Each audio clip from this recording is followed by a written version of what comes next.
I think he wins a trial. I think he's innocent. No way. How do you sleep at night? What you just said right there. P. Diddy. It's all frivolous. Yeah. Yes. Well, He's really a good guy. Yeah, is that what you said? Didn't you say innocent? I said he ain't no R. Kelly. No, what I said is there's no underage women involved in that. There's been rumors of that, but there's no underage women, at least not in the indictment, right?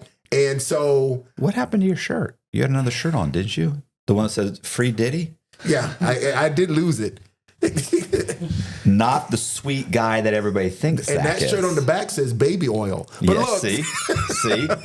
but I'll bring my own baby oil. Is That's what right. Zach said. Zach's shirt says. it says free baby oil. But free Diddy and then free baby oil. So no, what I think is if you get a bunch of consenting adults having freak offs, which I'm down for. I'm down for a freak off. Oh my God.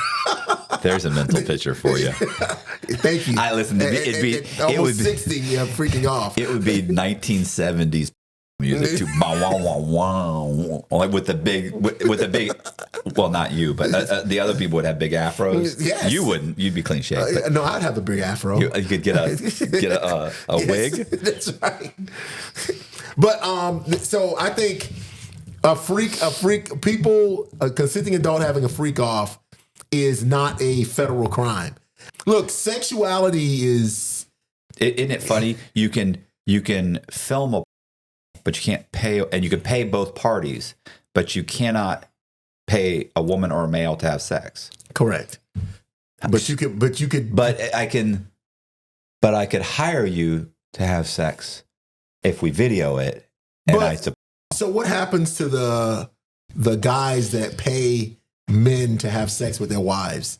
You know, yeah. Well, I have to. If they don't video it and put it out, they go to jail.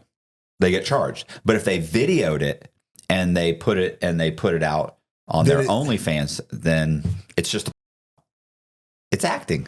Really, is it that much of a line when it comes to? Well, hey, and so this is a lesson for all you people. Once you become a criminal, you actually pay attention to the law. Because you want to know when you're crossing that line. And you have open discussions about what's legal and what's not. Yeah, it's like if I had some guy who was getting in my car and he had a weapon on him, I'd be like, yeah, bro, you can't bring the gun. No, I got to conceal weapons. Yeah, I know, but I no. Really? Yeah, constructive possession. You think they wouldn't charge me with constructive possession if they could? And then what do they do with this? But if he has the conceal, all right. So we're going to get into the weeds. I'm not saying there's not an argument there. I'm saying if it was me, or if it was you, are you telling me that you think Robert Mazakowski and your judge, what's your judge's name? Whitmore. And Whitmore, you think they wouldn't be okay that you got charged with constructive possession? Because let's say he doesn't have, because nobody's got, the concealed weapons thing is pretty much out in Florida anyway. You can basically walk around with your gun now. But so let's just say he got in your car and he's got a weapon. Oh, no, he'd have to go. He's got to go. Right. Because specifically because even though you're like, no, I didn't ask him to buy it. It doesn't matter. They can charge you with a felon with constructive possession of a gun because Colby's got it. No, yes. What if they grab Colby and they say, no, bro? And that becomes their argument. All they need to do is coerce Colby into saying, yeah, he knew I had the gun. He told me to bring it. Like, that's it. I'm going to jail for 3 years. And if they find some drugs in the car, I'm going for 5. If you got a little bit of marijuana, if you got a marijuana, oh no, you're going for longer. Your criminal history's off the chart. Yes. I'm going for 5. Your criminal history's on the way to be. But so that makes the whole point about P. Diddy. So he's having freak offs, or he's having what he thinks are consensual parties or orgies, whether there's filming or not. And what's happening is they're coming back and they're saying, actually some of that crap you did was illegal because a couple of people felt obligated or they felt like they were pressured because there's no right. It's just maybe some people felt pressured. You have to take that word out. Go ahead. Oh, am I? Oh, dang. Sorry. No, that's all right. So he's not. There's no forcible assault. Right. Is that better? Right. Well, what's happened? Okay, I hear what you're saying, but you're saying so. Let's do it like this. So you're saying in his mind, he's thinking, nah, I just paid this guy to come in. He's not thinking, yeah, but you paid him to come here, and he's in another state. Because to him, as a normal person, he's like, what does that matter? Oh, that means everything. Yes, it does. That you paid him to come here and have sex, and you're paying him. That's sex trafficking. Of course, he would say, yeah, oh, no, I didn't realize that. Realizing, you and I know, realizing it doesn't mean anything. Well, that wasn't my intent. We're not in a state court. Intent is irrelevant in the federal system. Yeah. You're done. You're done. Which, by the way, is completely unfair. So to me, it's like, if you do something by accident, I did not have the intent to do that. I didn't realize. I'll give you an example of this. There's a guy that worked in a chemical plant. Sometimes the trucks, there would be spillage, right? Like you're in let's say it's a fertilizer plant. I forget exactly what chemicals they were manufacturing, but they would fill up the trucks, and they take a big hose, and they got to, right? Sometimes they fill them up and there's spillage. Okay, you're thinking, oh, it's just some chemical, some fertilizer. No big deal. Right. Well, his boss, every day at the end of the day says, hey, bro, go wash off go wash down the asphalt, the parking lot where the trucks go up, because sometimes they have spillage. Right. And it's damaging to the asphalt, whatever. I don't want this green fertilizer sitting there. It could stain or whatever it does. Whatever the reason was, they would tell him to go do it. He did it for like a year. Right. He'd go out there with they had a hose. His boss told him to do it. He's spraying it down. Right. It's just part of my job. I do a lot of maintenance around here. No big deal. Okay. Well, one day they had an EPA inspection, and the inspector was walking around, and the guy's out there hosing down the parking lot. And he says, what are you doing? He goes, I'm hosing down the parking lot. He goes, well, where does all that water go? He goes, I put it in that drain. They're one of the big square drains. He's like, oh, it's all fake. It all kind of tips towards the drain. And I just walk around, I walk it into the drain. And they're like, where does that go? Like, I have no idea. He's thinking nothing. I don't know. And they're like, oh, okay. Well, see you. He leaves. He goes to the U.S. attorney.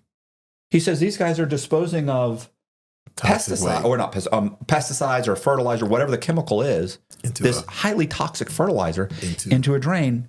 That drain goes out, and it's actually, that drain goes all the way out. It dumps into the river. Well, not the ocean. It was a river, because this is like in Missouri or something, right?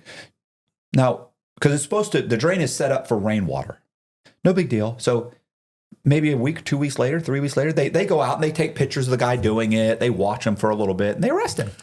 They had to have tested the water. It must. Oh, no doubt that. I mean, by the way, obviously the river that it's going into, it's got pollutants and stuff like that from lots of places. Not necessarily his, but just in general. Right. A lot of rivers have pollutants just from fertilizer, whatever. But the point is, and even if it was perfectly clean, it doesn't matter. You're disposing of chemicals improperly. That guy was charged. The hoser. The hose guy. The maintenance hose guy gets charged for improperly disposing. And of course, when he talks to the FBI, they say, well, hey, how long are you doing that? They come to his house, they question him. He's like, yeah, what's up? He doesn't think anything. He's like, yeah, what's up? He's like, let's go. They're like, well, we went to your job. We saw you were doing this. Like, how long have you been working there? Oh, about 2 years. Is that like part of your regular? Yeah, no. I do it every day. My boss is part of I do this. He names off all the things he does. And so what do? You go around the drain, you wash it into the drain, and he's like, yeah, why? What's the big deal? And they arrest him. They indict him a week later, and they arrest him. And he, of course, saying, hey, wait a minute. My intent was not to poison the environment. My intent was not to dump chemicals into the river. That was not my intent. I was following instructions. And absolutely, my intent was not to break the law. I didn't know I was breaking the law. So what do you think he did? If you were innocent, 100% innocent, you were a normal person, and you believed the propaganda of the home of the free, land of the brave, whatever that is, if you believed that in your heart, and they charged you improperly, what would you do? You go to trial, right? Right. He went to trial. He got out 3 years later. 3 years later? 3 years later, he got lucky and got 3 years, because I'm sure they wanted to give him more. Because what they did was they said, okay, so you just admitted for the last 2, 3, 4, 5 years, however long you've been working there, 2 years, you've been working there 2 years, you've been doing this every day. How much spillage is there? How much chemicals did you dump and poison that? But where was his boss? Oh, I'm sure his boss wasn't, but I'm sure his boss took a plea. I'm sure his boss So he wasn't the only one charged. No, but his boss took a plea. Of course. His boss said, I didn't know. I'll take the felony. I'll do 1 year probation. My bad. So they're saying we're trying to give you an out by they tried to give him like a year. Probation, probably. Yeah, there's a year probation. But he said, I didn't do anything. My intent was not to break the law. I didn't know. And that's the problem with people. You think if I didn't mean to do it, that the law is fair, and you're just living a delusion. Yeah, absolutely. And it's funny you say that because there's a false idea out there that credit monitoring or identity theft protection will protect your home's title from title theft. And that's simply not true. I'll give you an example. Your home's title can be transferred into a synthetic identity's name. That synthetic identity can then borrow against your house, and the new loan will go on the credit of the synthetic identity and not yours. Therefore, credit monitoring or identity theft protection will not detect that new loan. And trust me, I would know. I've committed title fraud on over 100 houses, according to the FBI. But with Home Title Lock, you'll be notified of the changes to your title. They'll advocate on your behalf with law enforcement and the courts to restore your ownership status. You can sign up today at HometitleLock.com/Matt Cox and use the promo code MATT30 for 30 days of protection for free and a comprehensive title scan to make sure that you're not already a victim. I absolutely feel that way about that entire P. Diddy arrest. You know, like I'm not taking any, and I'm not trying to make comparisons to like R. Kelly or Epstein, or there are some bad players. I am. I think he's a weirdo, but anyway. Well, all right. So I won't even take that bait and go. But like, to me, the baby oil deal, it's inflammatory. Yes. And the fact that leaked out means that they want to humiliate him. Really, they're now trying him in the court of, so to me, that was to get him tried in the court of public opinion. Yeah. Now it's time to have everyone making jokes, and you know what I'm saying? Because most of the time, evidence list doesn't come out, or why would you even include that in the indictment? You feel what I'm saying? Oh no, because it's inflammatory. Yeah. Yeah. I've talked to guys that have that are like, there was no reason to. And by the way, I think he's guilty of everything that's in there in the indictment. But I do agree. We could talk about that. That's why we're doing. It's a podcast. This is content. But but the fact that you would one charge, right? It's one charge, long indictment. Huh? It's one charge. That he's the head of a criminal organization? Yeah, the RICO. Yeah. Right. But I mean, they do break down the elements of RICO and that what he's guilty of. And I think he's guilty of all of them. You know, wait a second. So what I'm saying is the fact that they put that in the indictment and that they mention it in the press conference, or the press release also, is that you did it because you knew people would make the leap to think that you're a scumbag or you're a freak or you're a weirdo. Like it was inflammatory. There was no reason to do that. It's like getting in front of the jury during closing arguments and saying, you know, this man made a fool of this victim. Don't let him make a fool of you. Like, what are you doing? So you're telling these people that if they don't find him guilty, you're a fool.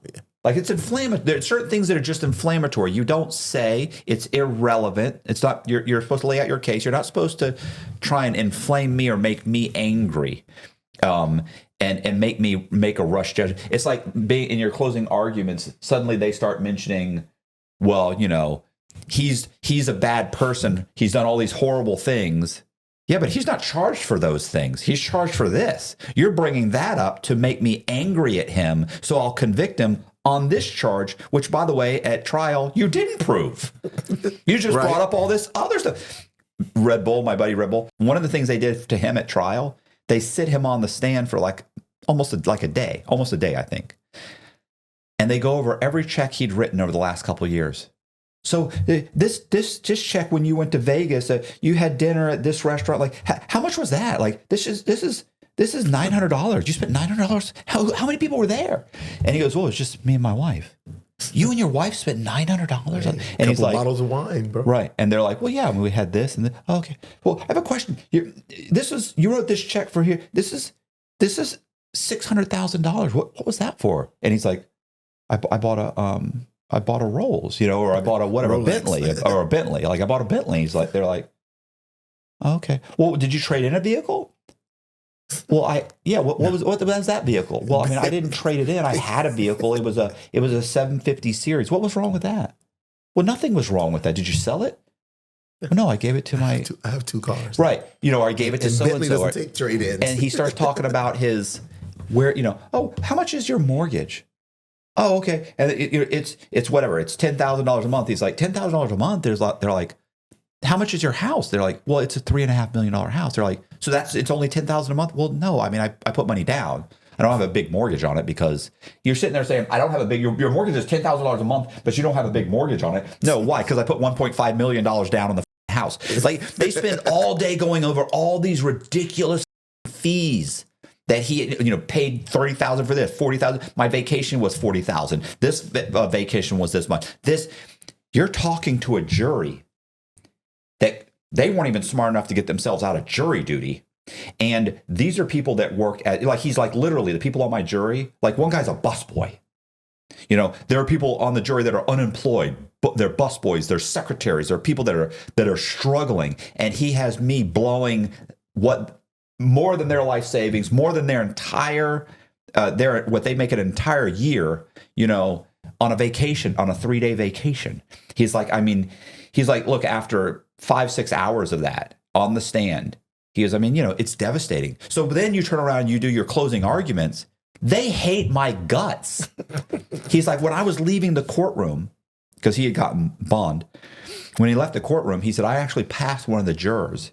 He's driving like a 15-year-old beat up Toyota. Oh, yeah. He goes, and I'm getting into a $200,000 vehicle, boom, and drive off in my suit.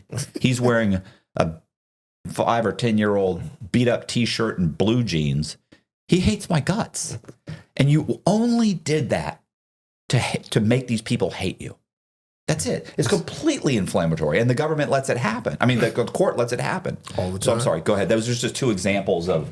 So let's go. You know what that reminded me of? Did I ever tell you about the when I was in college and I got in that car accident, and we were on the stand, and because we're telling what happened. Remember I told you the police? No. I told you that the police were chasing someone and they hit us. I never told you that story. You may have, but I probably forgot it. Tell it. Nobody else has heard it. There's other people here. Sorry, you guys. There are people watching. Well, the whole point of it is that's what I do with these. By the way, you get Colby takes these home and he cuts them up and introduce.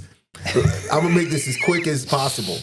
I'm in college. I'm riding with my friend Lee and his girlfriend Laura.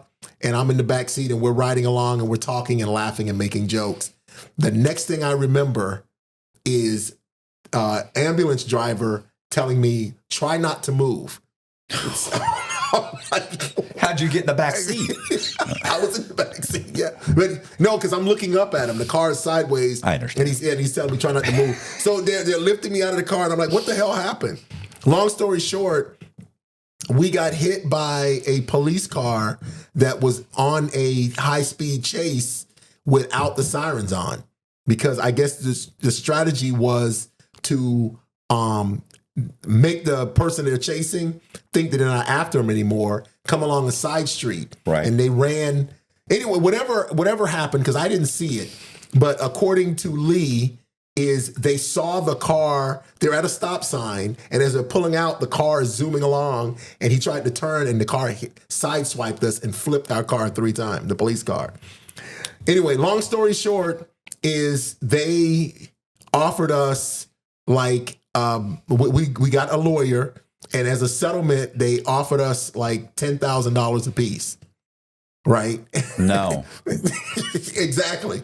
So we're like, no, we're not going to take that. And they're like, well, you don't want to go to trial. We're warning you. You don't want to go. And it's like, well, and our lawyer is anyway, we had a crap lawyer, cheap, not Morgan and Morgan. Right. This is, I guess, prior to the lawyers advertising, like, we'll get more money or whatever the situation was. The lawyer kept telling us we probably need to take the $10,000. And we're like, no, we can. So we wanted at least $100,000 a piece. Anyway, we went to trial, and so the police got on the stand and said that they had the lights on and actually hit the horn. You know, they gave an exaggerated story. Like, I even stuck my head out the window and waved, "Please don't move forward." And we accidentally hit them in the car. And we're telling them that we're driving along, and according to the accident, they hit us in the middle of this is a 4-way stop. Right. And they hit us in the middle of the crosswalk, you know, and that's what happened. So after the police gave their testimony, when we gave our testimony, the prosecutor only asked all three of us one question each. And each one of them was an insult to our character. He asked the girl, Laura, he goes, last year, February, did you write HEB a check for $37 that bounced, and you still haven't paid it? He asked each of us one question. Like, he asked Lee if he had ever been picked up for smoking marijuana. Yes. Yes. He told me that I had speeding tickets that had not been paid. I go, yeah, but I wasn't driving. He goes, Mr. Allen, you had a speeding ticket, blah, blah, blah. Have you paid that ticket? No, I haven't. And your license is suspended. Is that correct? Yes. That's why I wasn't driving. So I was in the back when the officer hit us. And we lost. Oh my God. They paid our medical bills and gave us. Really, what happened is, I guess the government made a deal with the jury, and they paid our medical bills and gave us $1,000 each. The government basically said, look, these guys are scum. We've already agreed to pay their medical bills and give them $1,000. If you're not at fault, why would you pay my medical bills? And that's what was weird about the way the outcome of the trial, because the jury came back with the settlement of, we've agreed that you will take that offer, and you're not going to get the offer that you wanted of $100,000. It was a weird Texas trial, however it's set up. Yeah. But the jury made the decision on which deal was going to be taken, the $100,000 and the medical bills being paid, or $1,000 each and the medical bills being paid. Right. And the jury said, yeah, we're siding with the officers. We feel like they probably gave you ample warning, and the siren probably was on, and you guys weren't paying attention.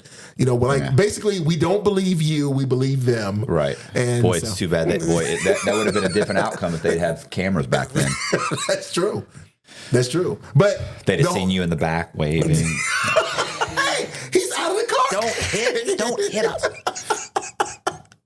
So anyway, my point is the inflammatory to the jury, like what you're telling everyone to give them emotion. Because I remember thinking to myself, like, you don't have any other questions? Like, I just gave 20-minute testimony of what we were talking about in the car and how we're driving and how, you know, because Laura was driving and like how she's a pretty good driver and, you know, we've been friends this long. Like, I just gave a whole elaborate testimony. Mr. Allen, you had a speeding ticket and you didn't pay it. Is that correct? Like, I go, but I wasn't driving. Did you burst into tears? Oh my God, you got me. Run out of the courtroom doing the windmill. Yes, I'm a piece of crap. Scum, I lied. I lied. My favorite, Laura cried when they asked her about the check. Like, did you ever pay that check? No. Oh my God. A $37 check of all things. Could you imagine she breaks into tears and says, I heard the sirens. Like, damn, you're good. You're good. You turn to the prosecutor like, you broke that. You broke her all the way down. Like, a $37 check. Get out of my face. I'd have been cut up. You're broke. Get the out of here.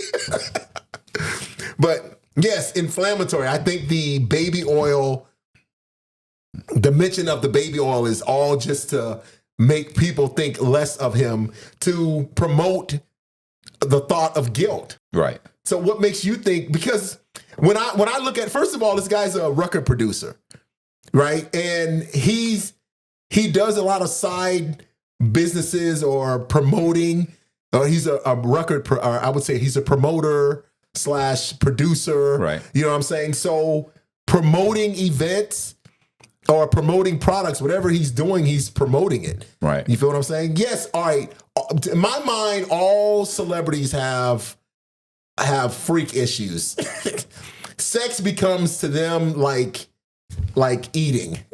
Right. It's very accessible. It becomes mundane. To anybody, and just like they're saying, like all these women throw themselves at you, so you get the option of sleeping with multiple people.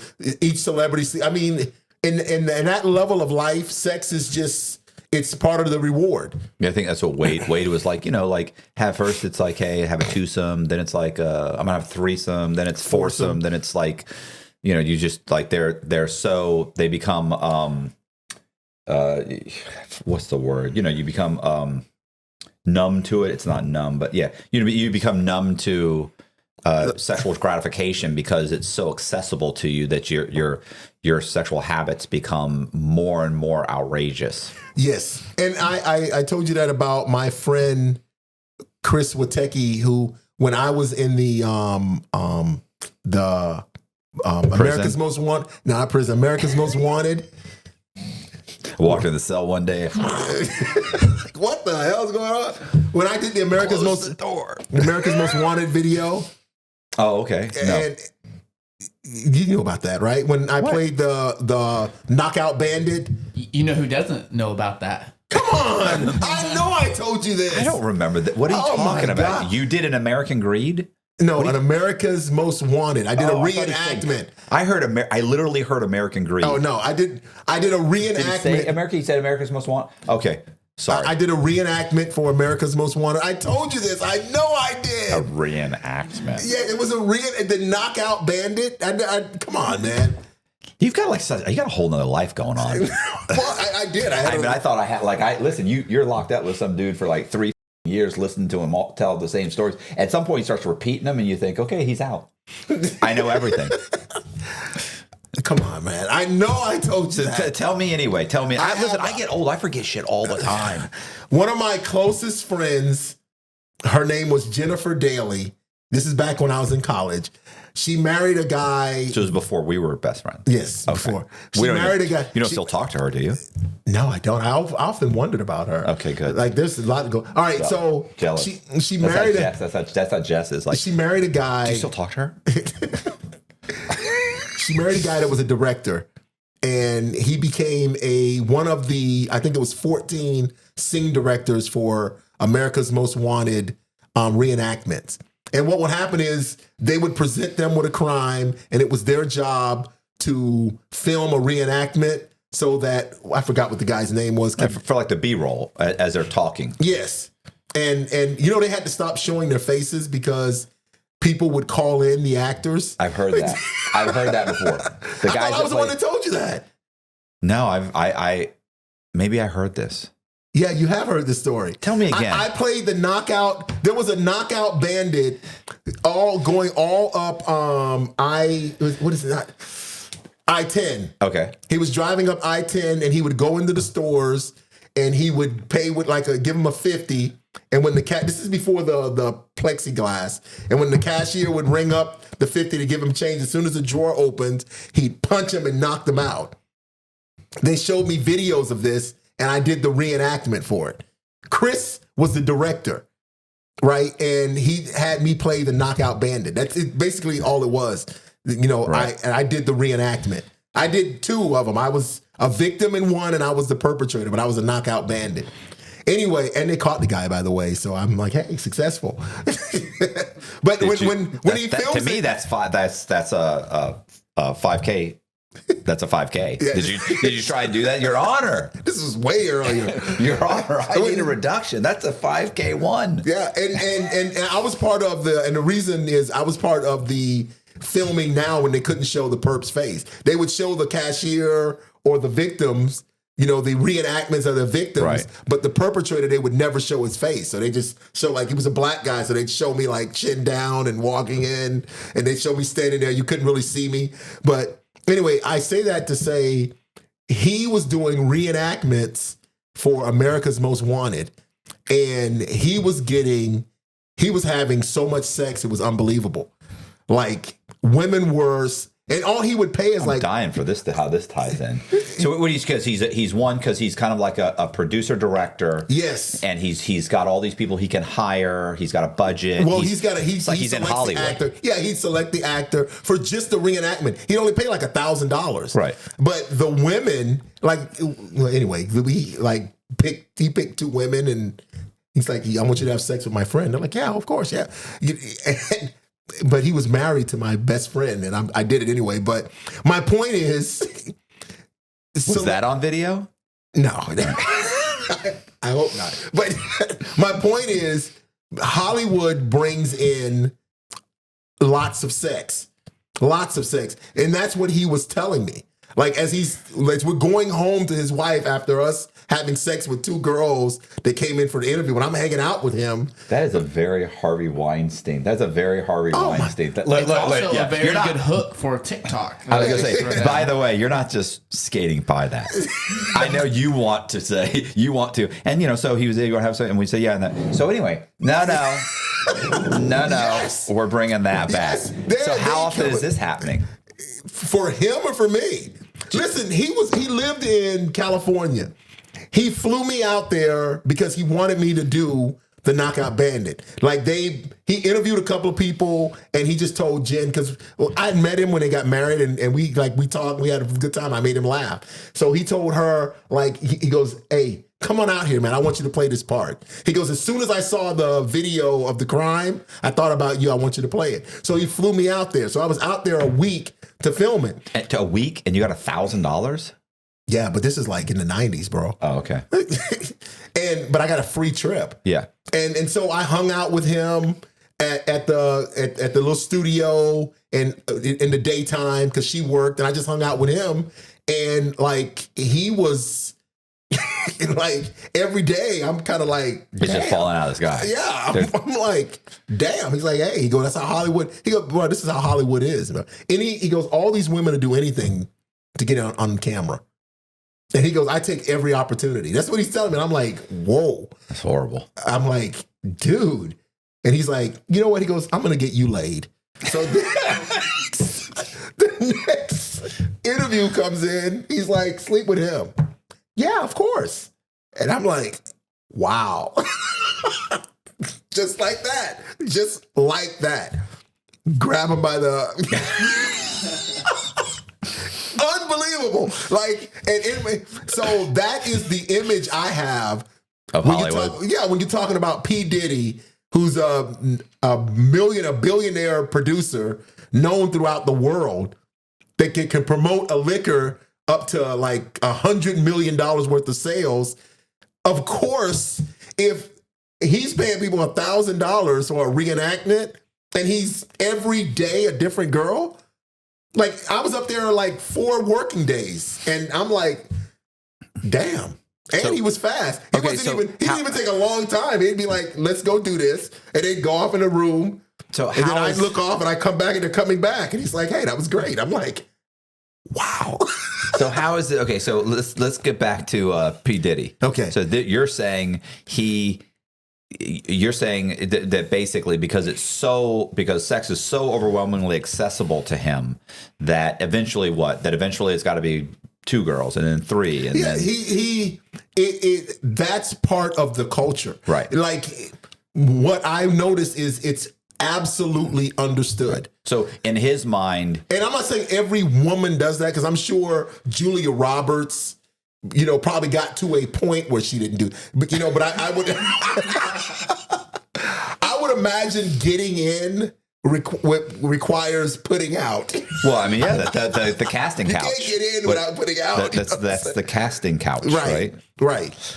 That's the term. Yeah. So especially if it's men doing it, I'm sure I just have a view of that world that it's so accessible that probably a lot of freaky things happen. I met a woman once that slept with Eric Clapton. Okay. This was like. I wonder if Colby knows who Eric Clapton is. Have you heard it? Oh, you've never heard it. You've never. He's a musician. Yeah. Famous. She's all right. She's all right. She's all right. Cocaine. You never heard. Did he also sing? I've heard that. You heard the cocaine? I've heard that's "Smoke in the Water," isn't it? No, smoke in the water. Smoke in the water. Did he sing "Smoke in the Water"? Too? No. Did he in sing? The sky. No, smoke in the water. Who sang "Lady in Red"? Yeah, that's what that is. But you don't think so? You don't like it? I mean, no, I like it. I'm just saying I don't think I recognize it. Oh my goodness. Yeah. Anyway, but I met when I was on the Our Time dating app, and I was hanging out with Time dating app. Wait a minute. I was on the Our Time. When I first got out, I was Our Time dating. Is that for old people? Yeah, it's for old people. What do you have to be like 50? 50 and up. You're looking for 50-year-old women? I love 50-year-old women. But listen, 50-year-old white women, I love them. I don't even like if Jess gets up that high. And she will, but Jess is probably going to look fantastic the rest of her life. But look, I'm dumping enough money into it. We were talking. You're crazy. I'm dumping enough money into it, making sure. Just got her teeth done. Now we're doing some other stuff. Yeah. She's going to really get in trouble. The problem is you it's a balancing act where you get to that point where you're like, okay, does she look so good that she finds someone else?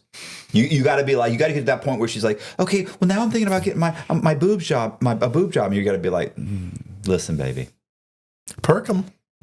That's the point. They get too perky, and she's starting to have options.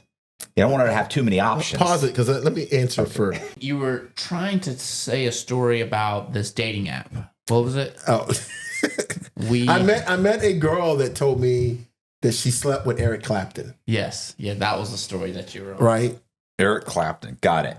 We're on Eric Clapton. And that blew my mind. I think, I don't know how it came up. I think, well, anyway, we were laying around and it came on, the music. Mm-hmm. Okay. And I said, I love Eric Clapton. And she goes, and she said, I have loved Eric Clapton. Yes, something like that. I go, are you serious? Or maybe we had a conversation of famous people, whatever. And so she told me that. I said, oh, really? I said, how was it? She goes, what did she call it? Inhumane, or like, she said, like, he got up off of her, wiped his with her shirt, and threw her shirt at her and said, now you can tell everybody you slept with Eric Clapton. He goes, that's exactly what he said to her. Dehumanizing? Yes. Okay. Swear to you. That's what she said. She managed to get backstage, and she said he selected her like out of 3. And then they hung out for a while. Then he picked her to come to the room with him, and he banged her, got up, told her, he gave her clear, like, hey, now you can tell everybody. He said, you can tell the world you slept with Eric Clapton. Wow. Okay. I said, really? Wow. Feeling pretty good about yourself. And so, all right. So I stated that story to come back to say that in that realm, like, my perception of that realm is that it is dehumanizing. Like, we make idols of these people, and there are people who are after them. There are women who chase football players. I know of a couple. My niece best friend was, I'm trying to get pregnant by a football player type of girl. Like, I've heard those conversations. Wow. And they had Cadillac Williams pretty hemmed up. He used to play for the Tampa Bay Buccaneers. They had him kind of hemmed up. Well, I'm going to ask Cadillac to buy this. I'm going to ask Cadillac to pay my... Yeah, it's just... So, I mean, it's like the nature of the way some people think of things. And so I believe that they can sensationalize anything. I think they could take any big person and probably charge them with... You know what I'm saying? Like, I think... Right, okay, I get it. But, I mean, you read the indictment. You did see that these are... the accusations or whatever are saying that, one, he and like I said, I can see you saying, hey, and that I could imagine myself being in this situation, but saying, hey, yeah, get this guy and have him fly in. You know, I can see the regular person not realizing the moment you're willing to pay someone to perform a sex act and flying in from another state, you've just violated trafficking laws. Like, that's it. A lot of people would be like, no, trafficking is when you, like, I haven't done anything wrong. Like, well, you don't know the laws, you know? So I can see the average person not having the intent, or Diddy not realizing what he's doing is breaking the law. My problem is that once you get there, is that the indictment is saying that these people are testifying that they're saying, once I got there, I was forced to do things by threat, either threat by my career or physical threat, or these people had weapons. So you've got people that are in the room, that are in the house, that have weapons on them. So these are people, once they get there, they're starting to feel like intimidated by what's going on.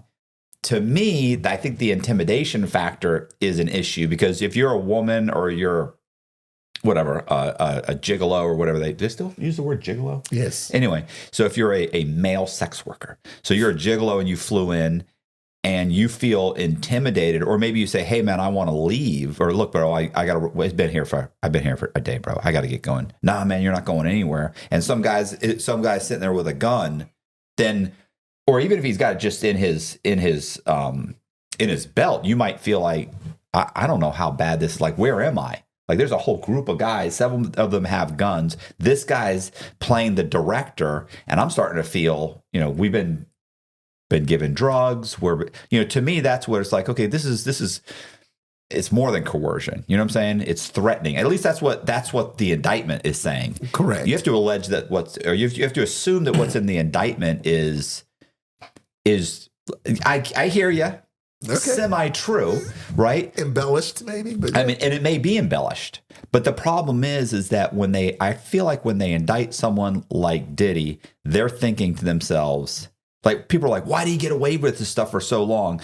Because they probably felt like, we don't have enough to, like, look, they'll indict you or me way before. You and I we're not on equal footing. The government can spend $1 million, $2 million, $3 million to put you on trial, right? You can't. What's your public defender going to get? 12 grand? Maybe if he's going to go to trial, 22,000 versus $2 million. And by the way, it's your public defender with no help and the U.S. Attorney's Office with an office of 150 U.S. attorneys to help them. I mean, it's plus paralegals, everything else. This guy's trying to mount a defense against 2 million and 150 people with him and one paralegal. You're outgunned. Yeah. So people are like, oh, you get a public defender, like you don't have a chance. So to me, when they go after someone like Diddy, they're going after someone that they're saying, look, we can't crush this person. He'll pay $10 million on his defense. That's why a lot of times when they go and they indict somebody who's rich and famous, they get these sweetheart deals. Or they go to trial and they win. No normal person, no little guy goes to trial and wins. It's always someone who's on equal footing.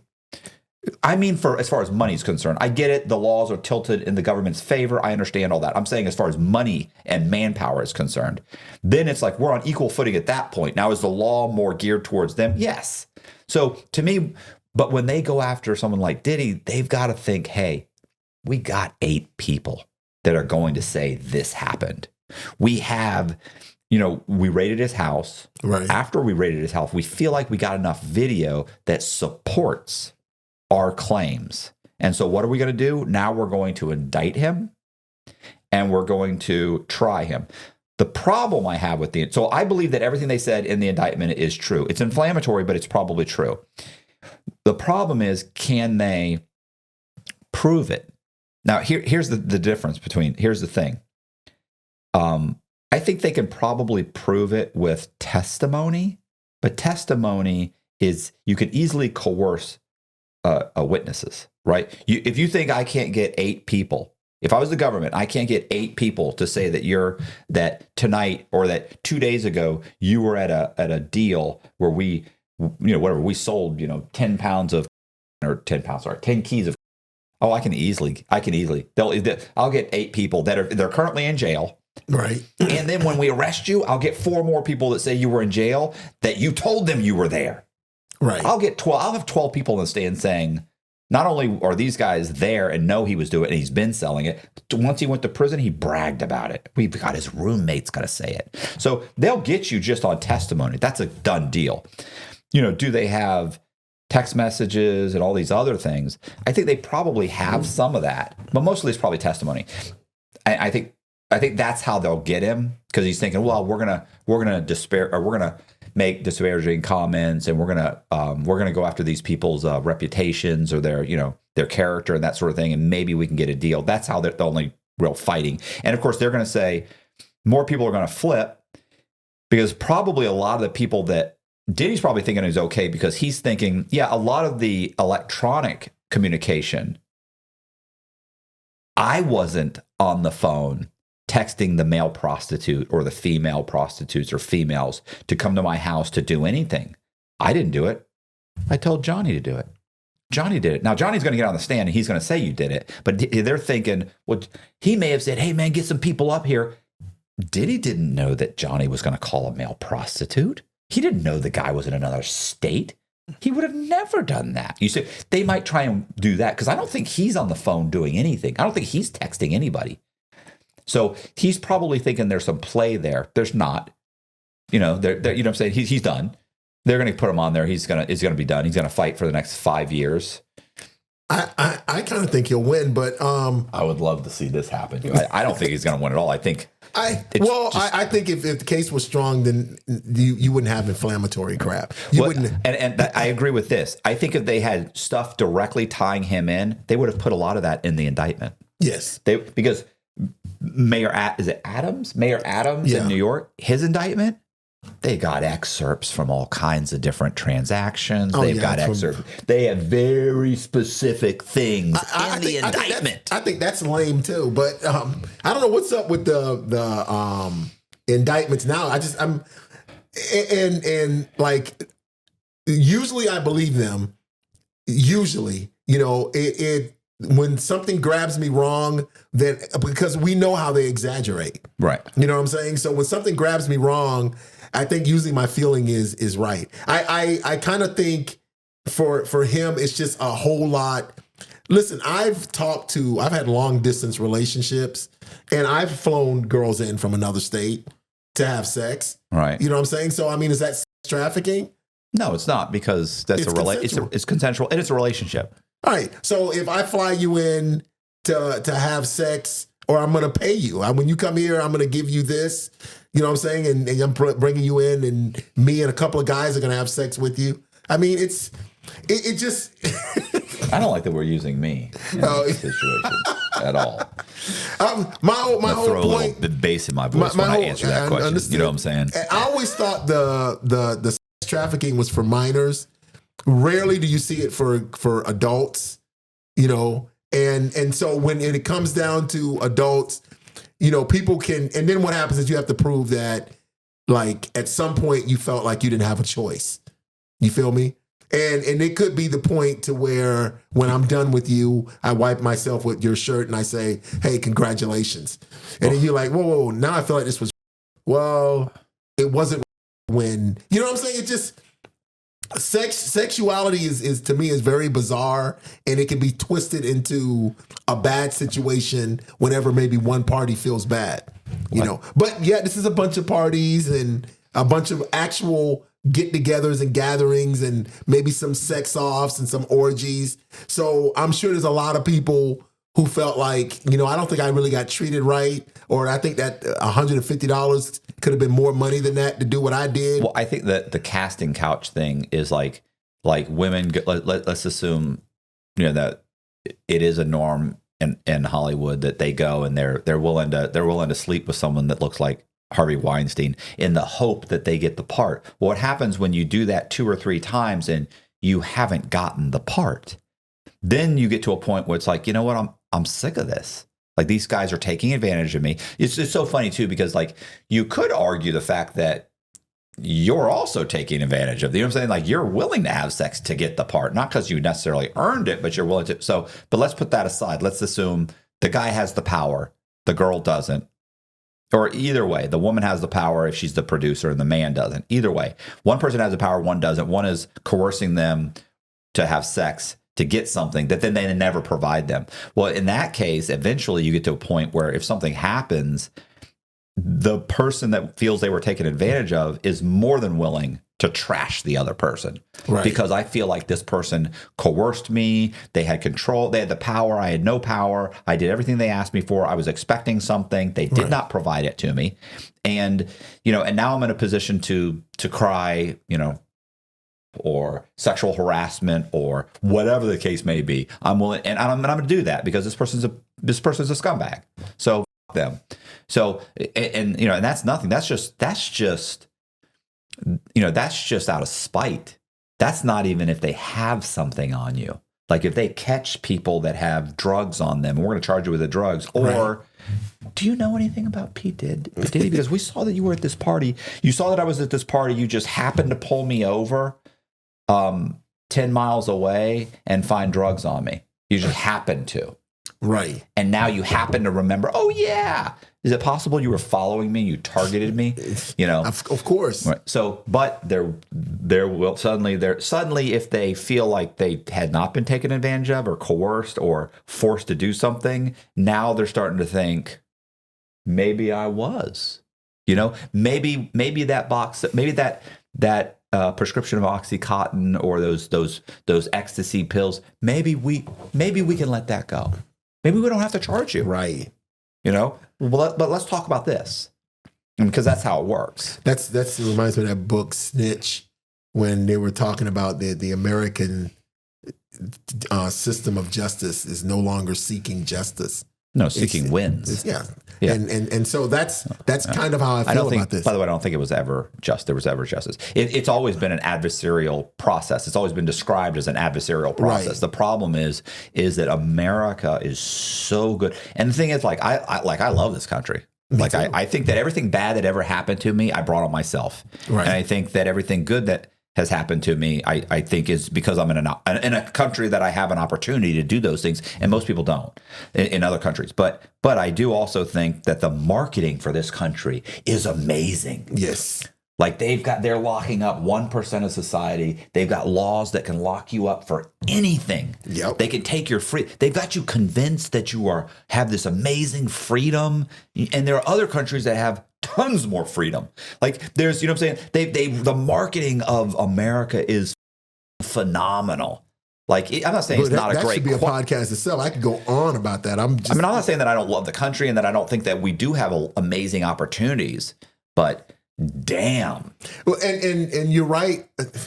Let's go to the next, because I can go on. Because all I was going to say is the 1% in our prison system compared to other countries. Like, if you're like, the sentences are outrageous. Yeah, and they're like, what? How do y'all get away with that? People ask, how do y'all get away with that? But anyway. I have a question. Because honestly, most of the laws are made up by politicians. So, and they're doing it to get votes. So, my question is, and when we were just talking about the difference in the indictments between Mayor, is it Adams or Garland? Adams. Is it Adams? Yes. Who's Mayor Garland? I don't know who that is. I don't either. So I'm like, it sounds right though. So Mayor Adams' indictment has very specific things in the indictment. The bribery is he got upgraded on flights to higher class and got nicer hotel rooms in exchange for rushing through the approval of a building that they had in New York City. Right, like the code and code enforcement and all that. And, yes. Okay, so I was going to say, like, that is so minute. Are you really? You think that? Boy, we have different views. Okay, you don't think that bribery? I mean, it's bribery. Bribery is bribery, and you've got lobbyist, which is legal. Legal bribery. It is legal, but I agree. To me, look, if I came in and said, what are some things that you would do to change? Like, there would be term limits on everything. Yes. Like these being in Congress 40 years. Get the f- out of here, bro. You maybe get 3 terms. That's it. So, the president is. Why isn't Congress like that? Like that's one thing I would do. The other thing is the lobbying would be completely 100% illegal. That would change the face of the United States if you just said no, it's illegal. And lobbyists do all kind of contributions, and now they got super PACs. So the wealthy, and it's changing in that concept. So, and I say this because, yes, it's a foreign entity, and he probably shouldn't have done it. Shouldn't have. There's a law that says he shouldn't have done it. I don't know. And it's bribery because you understand that. Quid pro quo. And he's clearly trying to get away with it because he's saying, hey, I'm going to spend $2,000 on these tickets. And knowing, and then he's specifically having the flights fly through Turkey. Yes. Well, was it Istanbul airline? I don't remember the name of the airline. Right. He's using their airline. Even if he's going to China or wherever, like, you don't even have to use this airline. Why are you using this airline? They're using it. I'm using it because I can pay a couple grand and they'll give me a free upgrade that's worth $15,000. So now I'm flying first class and I get to stay at these resorts and hotels for almost nothing or nothing. Like there's, so we're talking about $20, $30, $40, $50,000 worth of benefits. And it's not like it's once. It's happening over and over and over again. So the idea to think that I'm not going to go out of my way for you is insane. I give you an example right now. I got a perfect example. Well, it's not even a perfect example. It's a semi-perfect. I probably have a better example, actually. Let me think about this. But I'm going to give you 2 examples. Well, so one of the examples is this. And this isn't even I have a buddy, like when I got out of prison, I was struggling. I had no money. I'm trying to start the podcast. So I had been befriended by somebody that is still friends with me to this day. And he gave me the money to pay for my camera equipment. Now, I don't paint anymore, by the way. I had no place to go to borrow $3,500 to get the camera equipment. I got nobody to go to. I probably could have put it on a credit card, but my problem with putting it on a credit card was that would have been my entire credit card. And on top of that, I then have to explain to my PO why I've spent more than $500. Right. And what am I going to say? Oh, I'm going to dump it into a podcast that I have no idea is going to make any money. Like she'd have been like, you could send that money for restitution. No. Yeah. So that's a problem. Anyway, put that aside. So I have to go to a guy and have him buy all the equipment and then make payments to him, which he only had me. I made like 2 payments. He said, you don't owe me no more money. But the point is that as the podcast started doing better, I stopped painting. The other day he came to me and he said, hey man, I need you to do a painting for me. And I was like, But I don't really paint him. I know you're doing good. You don't really paint, but I really want this painting. And I was like, I looked at Jess and I quoted him some price, and it was enough that it was like, it's probably worth it to me to do it. I still feel like I worked really hard on the painting, but the point is I quoted him a price thinking, he'll probably say no, gave him the price. And then he was like, okay. And I was like, oh God. I was really hoping he'd forget about it. And then I looked at Jess and I was like, I was like, I don't want to paint this painting. And she goes, it's so-and-so. And I was like, oh yeah, damn, she, what I'm saying? She just looked at me and I was like, yeah, I got to paint those paintings. Like I owe this guy. We had no agreement that I owe him anything. Right. Are you getting emotional about this? Yeah, just because I like the guy so much. But I get emotional about pretty much anything now. No problem. So about paintings though, but go ahead. About paintings. So anyway, yeah, so it's like he didn't say I owed him, right? No. He could have. If he called that card, it wouldn't have been a question. I wouldn't have even said anything to Jess. I'd have been like, yeah, you're right, I do owe you. I'm doing it. So I give you another example is what's the moral of that example? The moral is that we don't even have an agreement.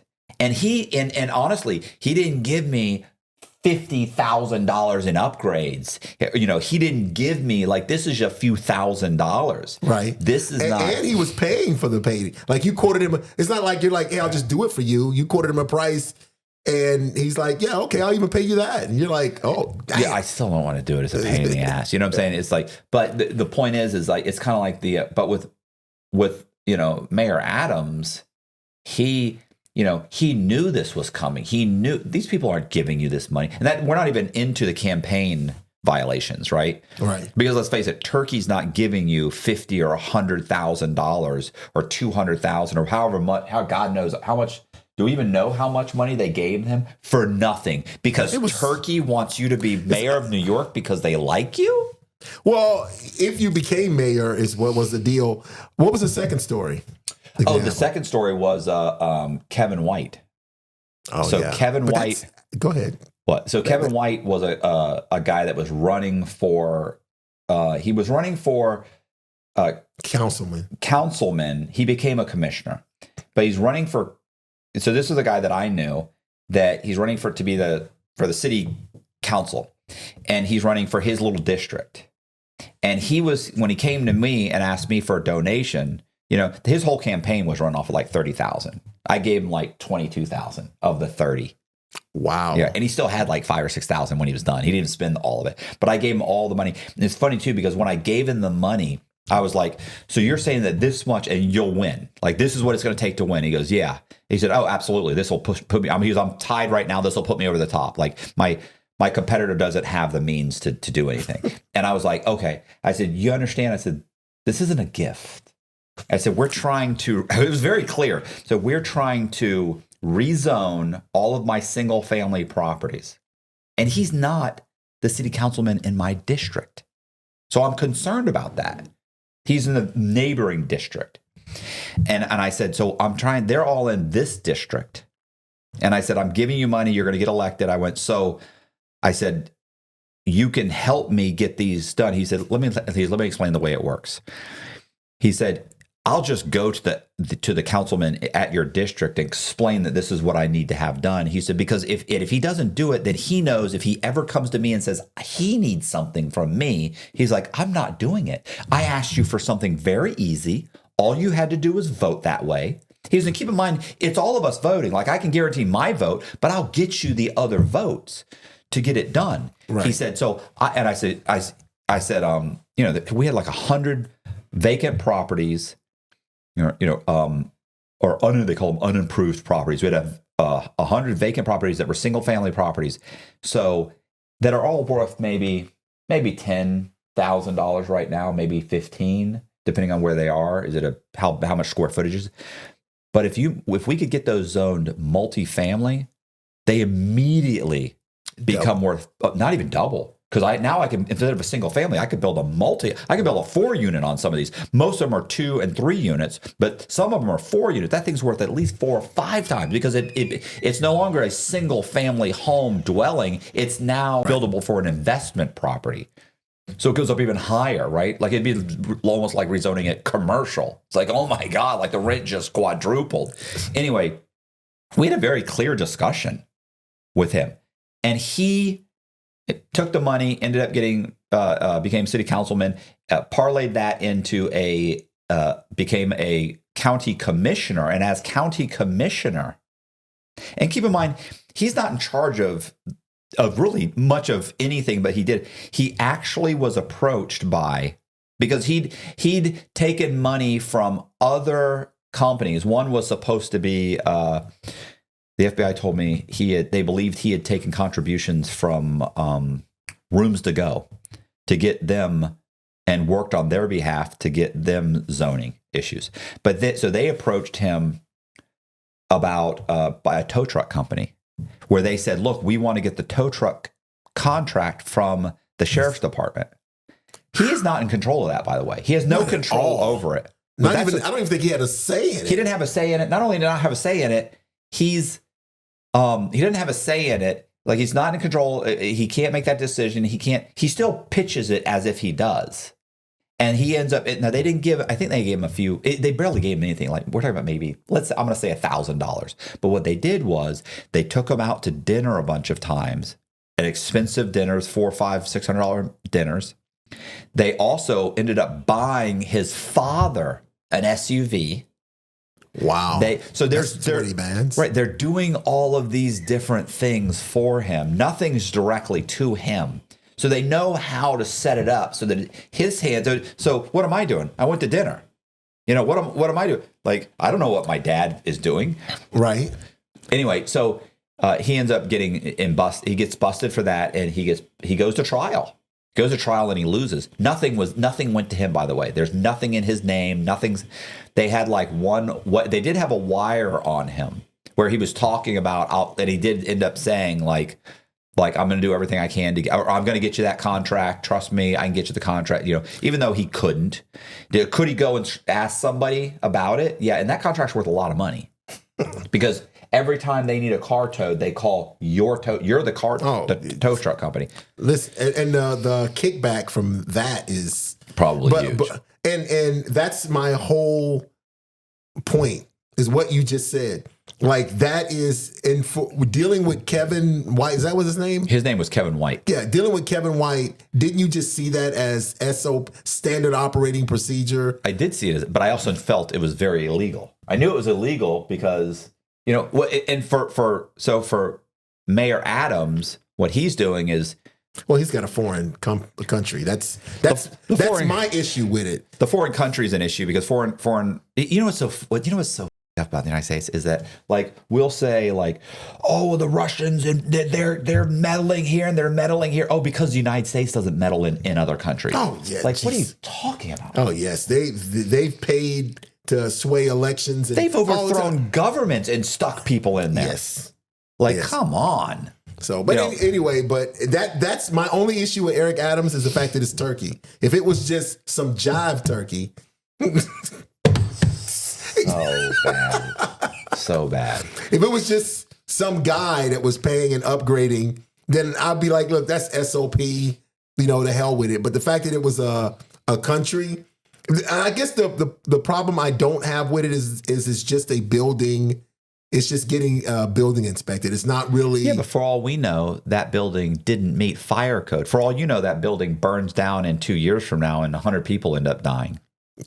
Yeah, and it's possible. Yeah, and there's so many. If that's the case, there's so many buildings that don't meet fire code, and there's so many. And all you do is go to the Atlanta prison. Well, he's in New York. I'm sure Rikers Island doesn't meet fire code.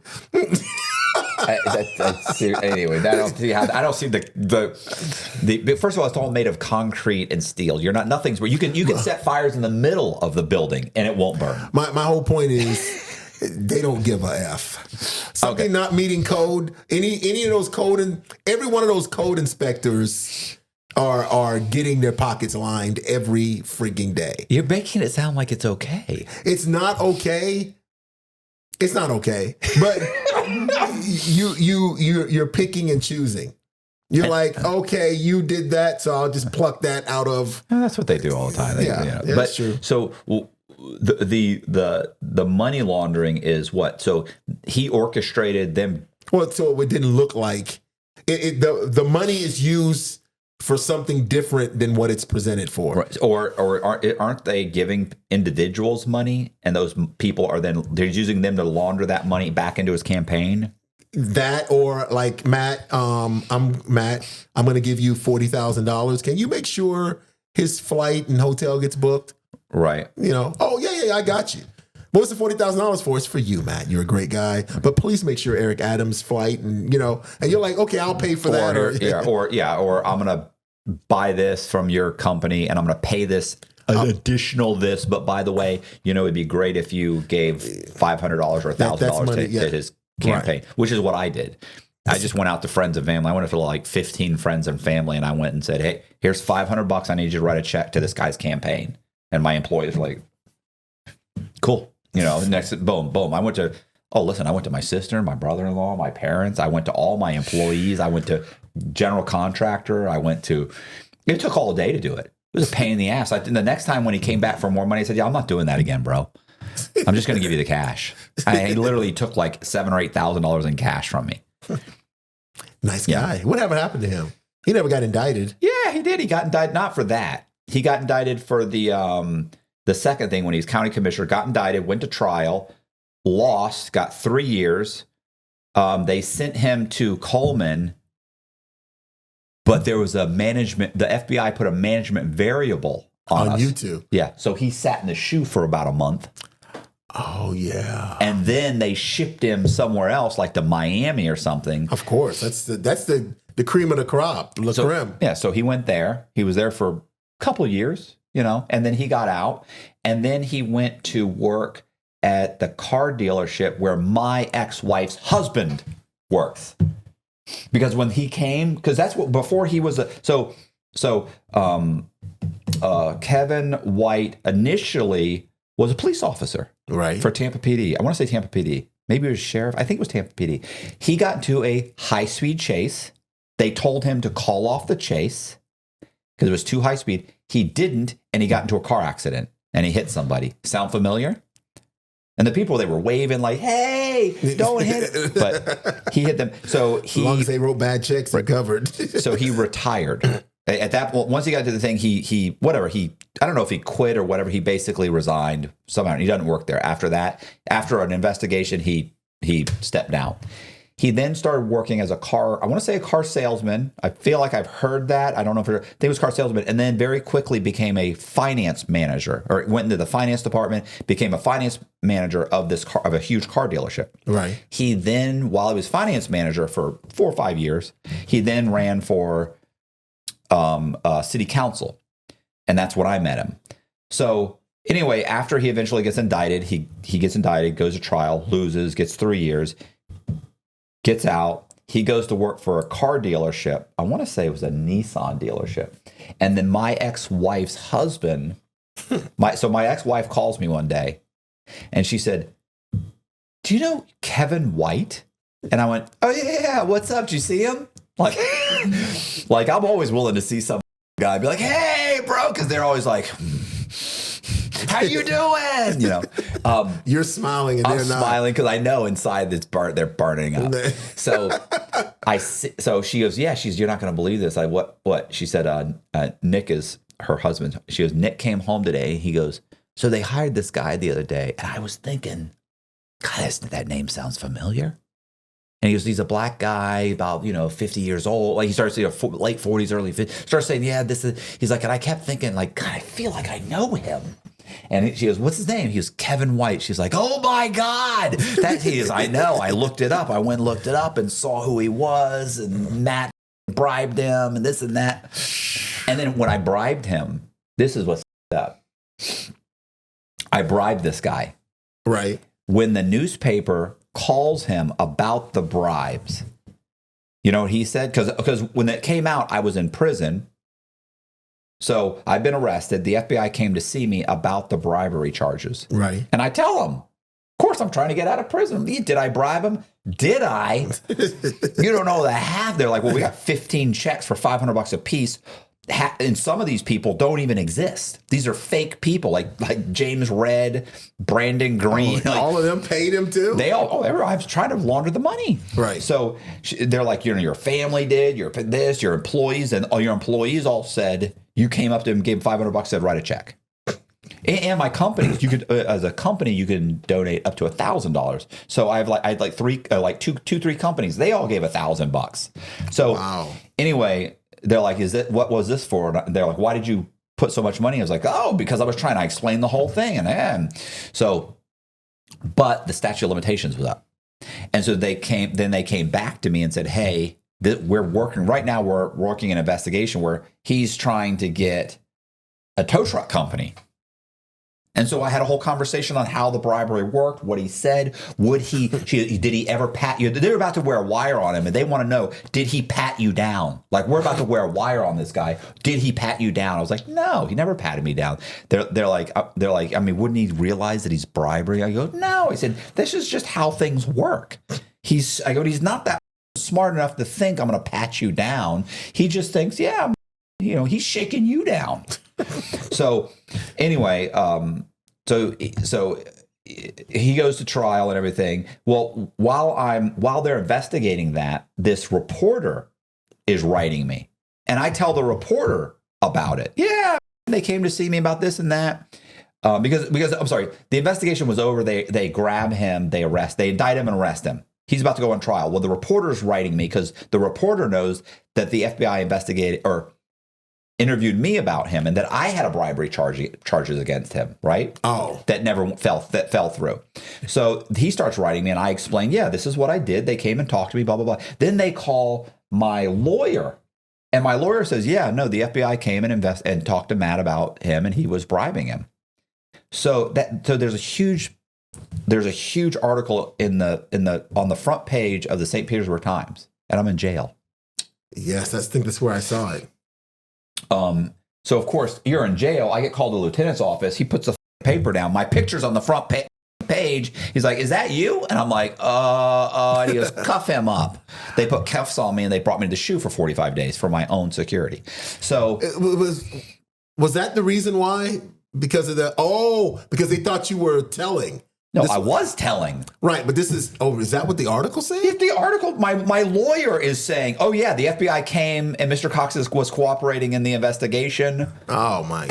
They have letter. I remember when Matthew did that. Yeah, they put your boy Matt to the shoe. I'm like, what? Why? They had letters from me writing the reporter. And you know what Kevin White said in that?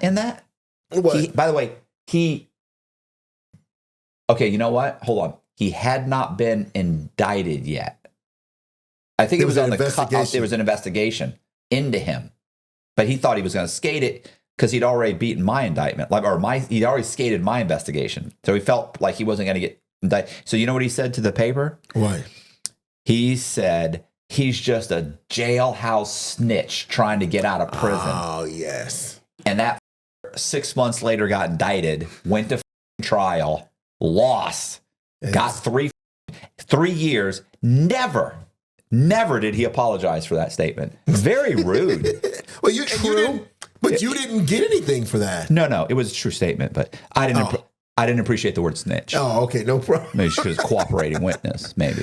And I was to trial, and you still didn't get anything. Oh, it was something separate. It was a separate charge. So I was just trying to do the right thing. I understand. Oh, trust me. What I thought was, I'm ready to bring me. I'll get on the stand like, oh yeah, he did the same thing to me. Like I'm ready to testify. Me Too. They never Me did. Too movement. Right. And the FBI came to talk to me about it. They asked me about would he pat you down? Did he openly talk about the bribe? And he's like, how did that go? So I told him the exact conversation. Like, listen, I was blatant with him.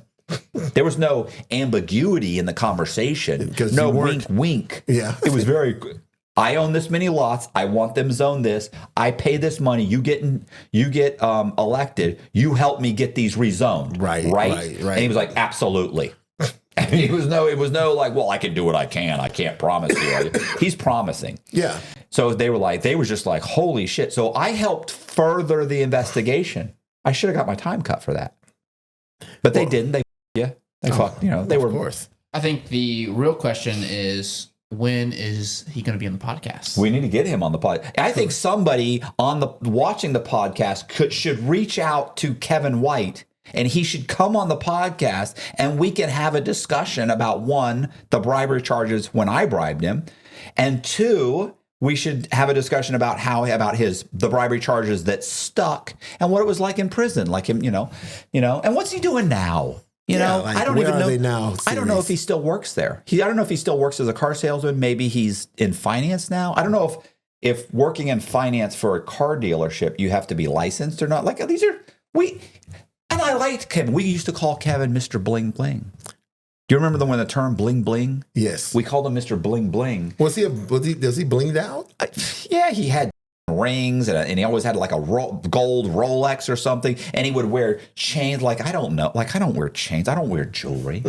You know what I'm saying? I'm not a jewelry guy, so I never have been. So guys and then the term bling bling was a big deal, and he was always driving a new car because he got new cars from the dealership. So he's driving a Mercedes, and then for a week or two, then he'd be driving a brand new 7 Series BMW, and it's like, dang, he's pulling up in a BMW, always dressed really nice, sharp dresser. That'd be a good episode. It is. So somebody needs to reach out and talk to him and see if he'll come on the podcast, I think. Could you imagine? He starts getting fucking phone calls and emails. He might. What is he? You want him to come in and like? Yeah, I was doing that. I mean, Well, what? I think- what storyline you gonna give him to come in? You get the story of him being a cop. The whole, his whole entire story. We like to talk about your from police. Of course, think about that. He might have some great cop stories, and then the car chase. Like I was told that by someone. Like I didn't research it. Like maybe he might be like, yeah, bro, I was never. What are you talking about? Like I never got. Who the hell told you that? There was no car accident. Like I retired because I had my wife's brother was running this dealership. They were going to pay me $90,000 a year to do this, and I'm making $40,000 as a cop. And I was like, this, and I went and did that. Like, what are you talking about? Oh shit, I didn't know that. Maybe I'm wrong. I don't think I am, because the person that told me seemed pretty positive about it. and really, I don't think I'm wrong, because when he was running, that was something they were like trying to use against him. His political opponents were saying, this is a guy that hurt people. This is a guy that did not follow, he was told not to do this. He was told to call off the chase. He didn't. He hurt a bunch he put the public in danger. You don't want him running as your county commissioner or your councilman. You don't want him as a city councilman. Like they were. I was just like, okay, well, I mean, I think you should chase down people. I mean, I don't think he meant to get in the accident, right? But whatever. Be a good video title: Confronting the politician I bribed. Crooked politician. Yeah. Confronting a crooked politician. You have to have the catchphrase. Corrupt. Yeah. Corrupt. Yeah. You're gonna double corrupt, crooked. Sometimes these guys don't know what they're getting into when they come here. They don't know what we're going to call them in the title or the thumbnail. Well, another thing. Nervous. Listen to this. I got another one on him. This is good too. He went to trial on this too. He lost 2 trials. Him? Was it the one trial, both topics? No. It was 2 trials. Oh, okay. One was civil. Oh, okay. Listen, when you're guilty, it's just stupid to go to trial. So he hired a Puerto Rican chick, right? A hot little Puerto Rican chick. Within a week of hiring her, and I could be wrong, it could be a month, it could have been 3 days. I don't know. It's roughly a week. So within a short period of time, he takes her on a vacation. Not a vacation, I'm sorry. Now he's married. This guy's married. I want to say he's married with kids. I don't know. Whatever. He's married. Cute wife. So he takes his Puerto Rican assistant. Well, no, it's just right now she's just an assistant. Takes her, and I want to say they go to Atlanta. It's not a vacation. It's a work trip. He's meeting with someone. Why a county commissioner? I think it was county commissioner. Why a county commissioner in Hillsborough County needs to go to Atlanta? I don't know. Freaknik. But go ahead. But he has to go there with her. They give him a budget. He goes there where she says in the middle of the night, or like 11 or 12 or 1 o'clock. So they go out to dinner. Right. With a few other people that he's meeting with, acting like a big shot. He's got this is my assistant, so my hot little Puerto Rican assistant, and I'm a big shot. I'm with a bunch of other commissioners, and we're talking. And so for her, he's thinking she's impressed, and I'm sure she was. It's impressive. Of course. So, but she goes back to the hotel, and like at, let's say 12 or 1 o'clock, he knocks on her door, or does he text her? Or does he call her? Somehow or another, he contacts her, and he says, can I come to your room and stay there? He says, I'm an only child. No, he says, did he say I'm an only child? Or does he say, I grew up with brothers? Somehow or another, he didn't like to sleep alone. Right. So he couldn't have been an only child, but go ahead. Okay. So somehow or another, he gave her some silly bullshit thing about wanting to go and sleep in the same bed with her. And she was like, that's not going to happen. He then called like an hour later and tried again. She said, that's not going to happen. So that happened. And then supposedly over the next few months, there were multiple attempts for her to put it, he groped her, he touched her, he made her feel uncomfortable about multiple times, had her working late when he could get her alone. She said all these different things that he had done. Eventually, she she quits and she files. And the whole thing is they're like, why didn't you quit earlier? She's like, I'm making like $35,000 a year. I have a high school diploma. I'm making $35,000 a year. So eventually what happens is, I think what eventually happens is, I don't think she quit. I think she got fired. I think he let her go. And then she went and got a lawyer and explained the whole thing. But somehow or another, she had proof that she worked for him.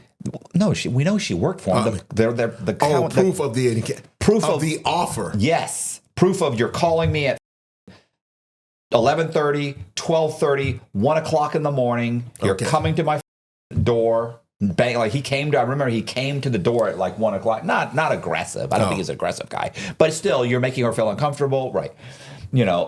He approached her. I think people saw her approach. Whatever it was, he's saying bullshit. That never happened.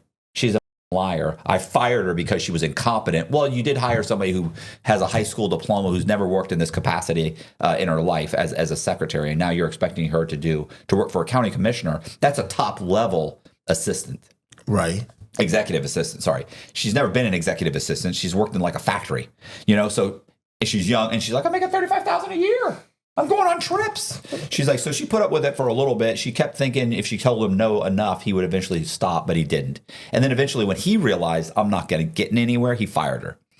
So she finds an attorney. The attorney's like, damn, you got enough evidence here to get something. They sue. He refuses to even settle. They go to trial. He loses.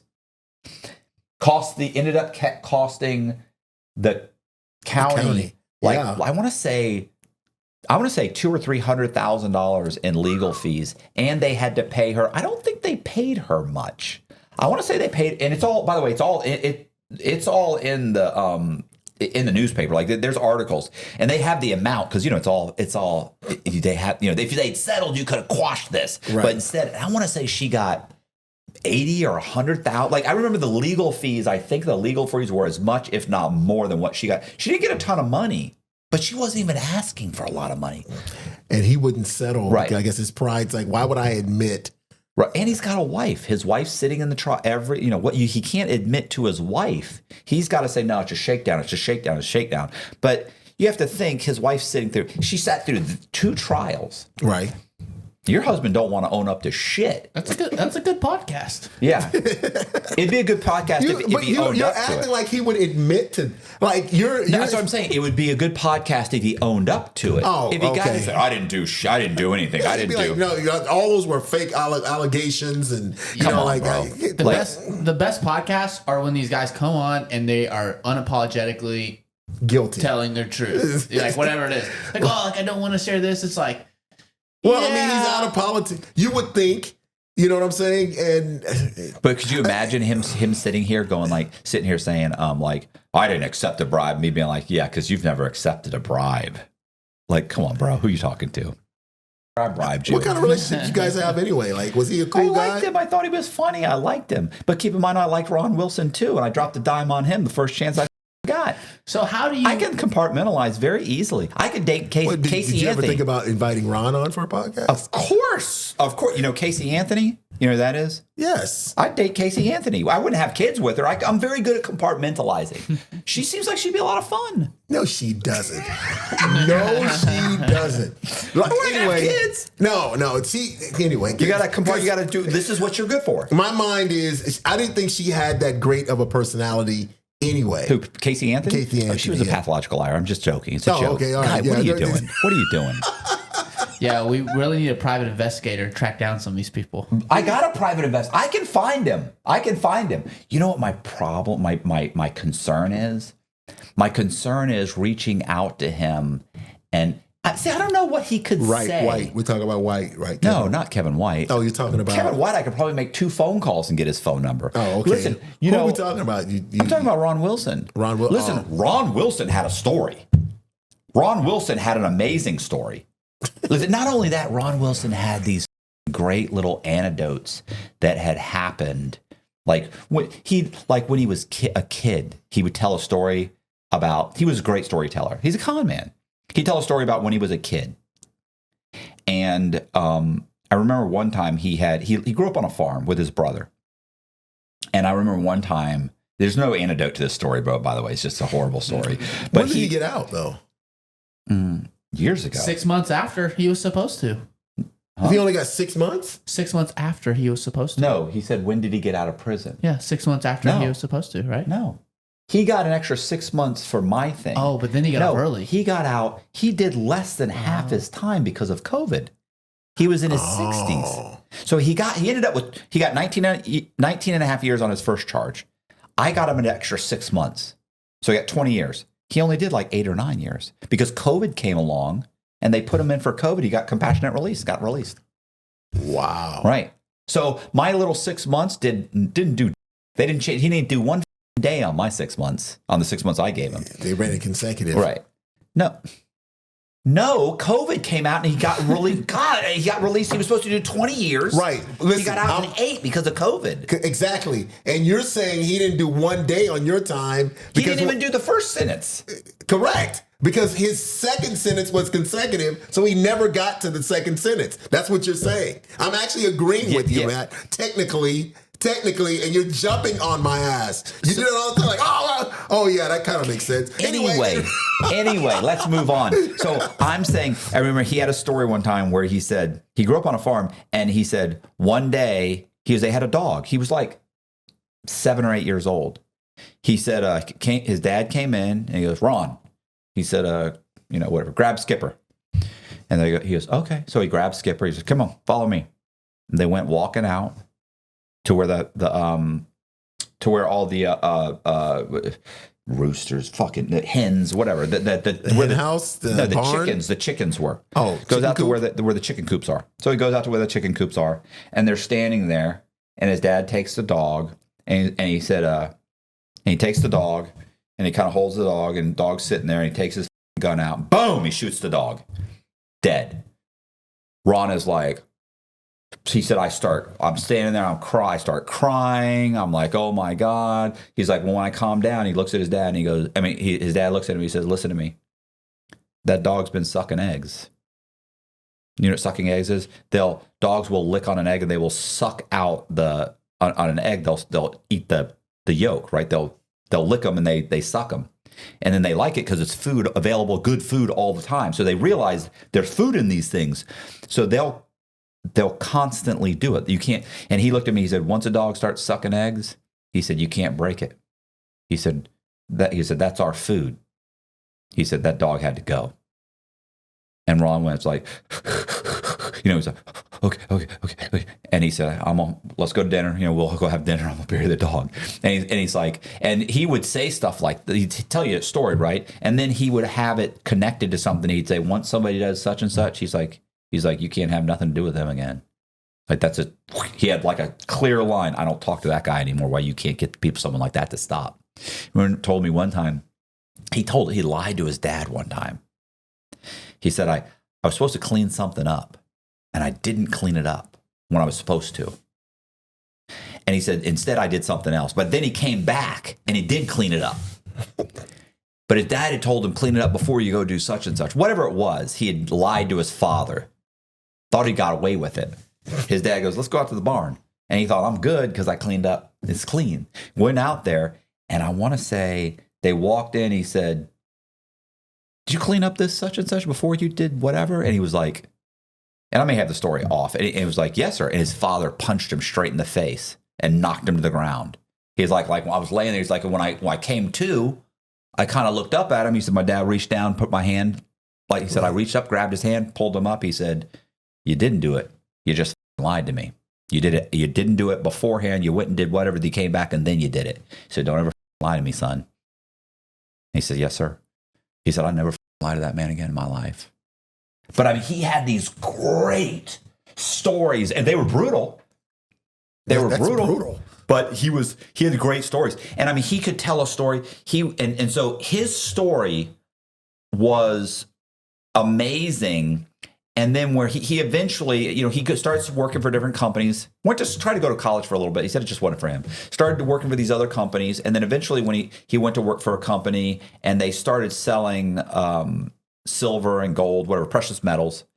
And then he eventually started his own precious metal company where they're trading precious metals, right? And he had kind of a way he was doing it. And he did it for like 10 years, legitimately. And then he's like, and I was doing well. I was making money. My wife and I, they got married. They raised two daughters. I think it was two daughters. Two daughters. They lived on a farm or ranch or whatever you want to call it, a big acreage. He's like, he's like I wanted to do this. I wanted to open this, and I wanted to do. He's like, we didn't have the money to do this. Like we always talked about possibly someday we could do this or that. He said, and one day somebody had come in and gave him a bunch of money. And he's like, and keep in mind, the people that buy precious metals, a lot of it's cash. Not all of it, but a lot of them, these are people some that are trying to hide money. Right, kind of a black market. Well, like let's say you've been putting cash away. And you realize at some point having cash isn't a good idea. No. Like having $200,000 cash. But if I go give this cash to Ron Wilson and he gives me silver, because cash is subject to appreciation and depreciation, right? But and so is silver. But silver or gold or precious metals keep. And when things go bad, if the economy goes bad, precious metals go up. Yep. So if I buy precious metals and things go bad, I'm good. I got a bunch of gold bars and I got a bunch of silver. I got 200,000 in gold bars. It might be worth 350 now. True. So he started this company. So sometimes people would just come and give him 200,000 in cash or 100,000 here. And he said somebody came and gave him like a couple $100,000. And he looked at it and he thought, I could build that barn and put those solar panels out there if I didn't buy the gold. Keep in mind too, if you gave him $500,000, almost nobody, very few people take possession of it. What he's doing is he's supposedly buying it and it's being kept in a warehouse, right? It's being kept in a depository, and then they trade that. He trades it as a commodity. On the market. On the market, right? Okay. So and not just with other people. I'm pretty sure that's what they call it. But yeah, he trades it. So you might, and you might be buying fractions of whatever trade or whatever. So every month he put out sheets. So what he does is he just takes the money. And then he's like, and I don't know why. He's like, my life was good. We weren't struggling. We traveled. We did this. We did that. And he said, and one day I just decided, like, these people are giving me their money for like retirement and stuff, and they just keep giving me money. None of them ever ask for the money. Right. Like, this guy's going to retire in 20 years and he thinks he'll have $2 million, but I'll be dead by then. And I'm just not going to do this anymore. I'm just going to start doing what I want with the money. He's like what? Like, I'll be able to keep it rolling. I'll be able to keep the balls in the air. Right. Long enough that anybody that asks me for the money, I can give them the money back. It's a Ponzi scheme. The only way it's going to fall apart is if the entire market were to collapse and people all wanted their money back. So in 2000, or some of them want their money back that you spent, like what happened to Madoff. What happened to Madoff was the market collapsed. Oh yeah, and that's what happened to Ron Wilson. Same time, the market collapsed.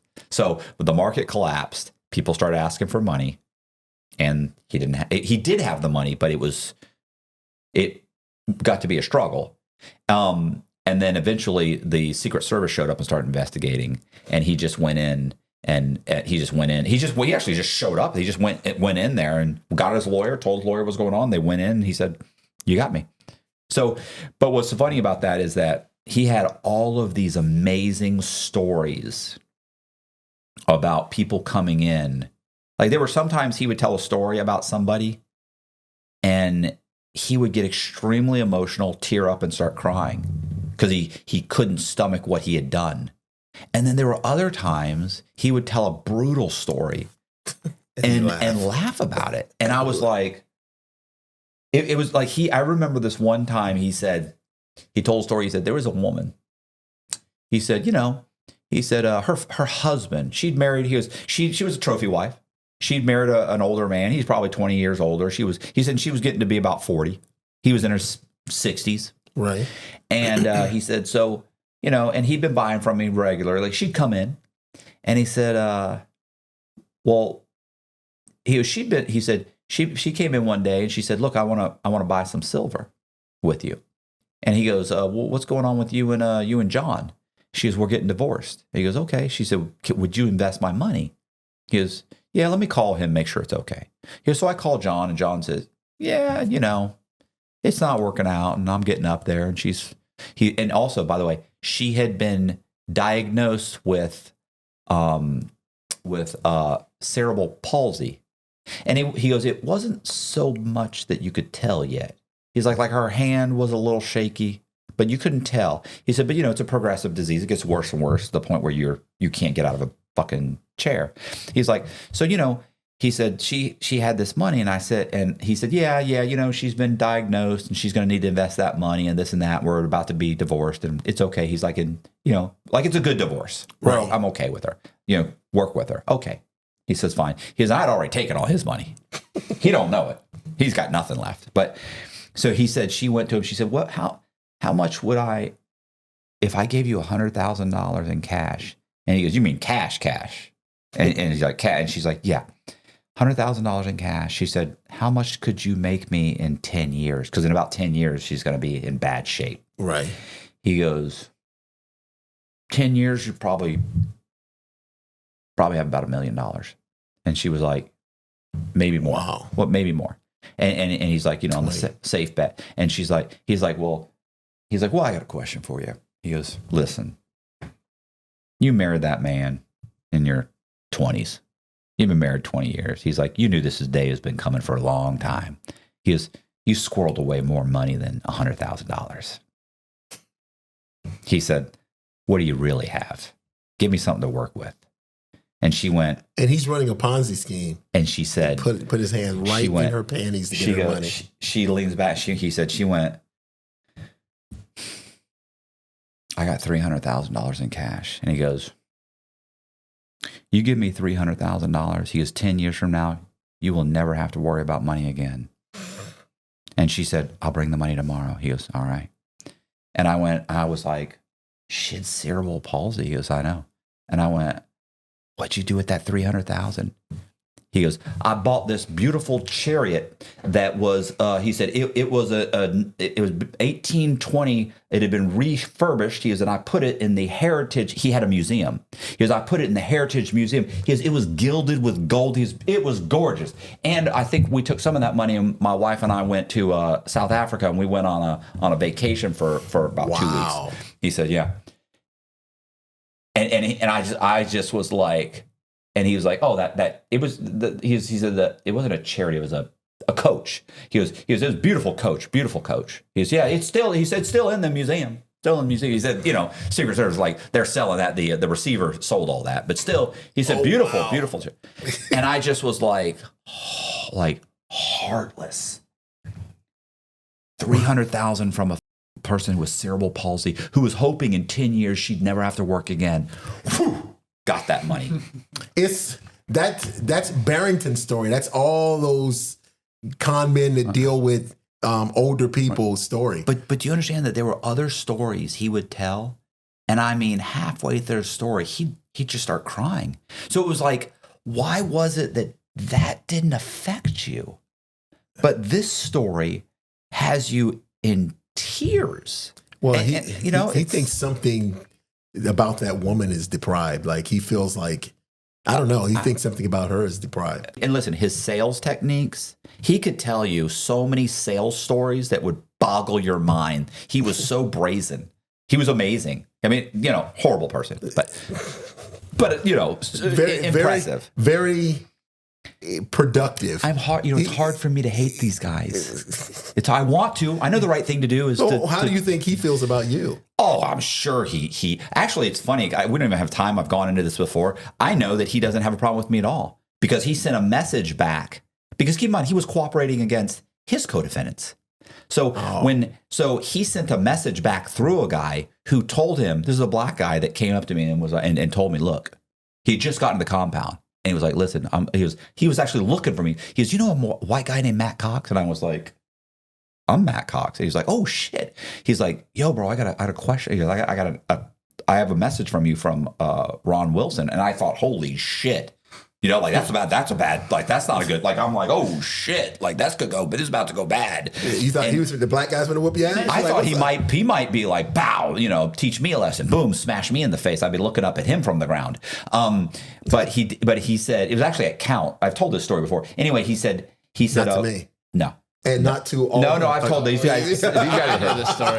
Yeah. Anyway, he says that, and they're about to count, and it's super quiet. And I'm like, well, what's up, bro? And he said, listen, I was locked up in South Carolina with Warren Wilson. He knew I was coming here.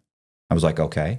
And he said, he told me to tell you that he wants you to know he totally understands what you did.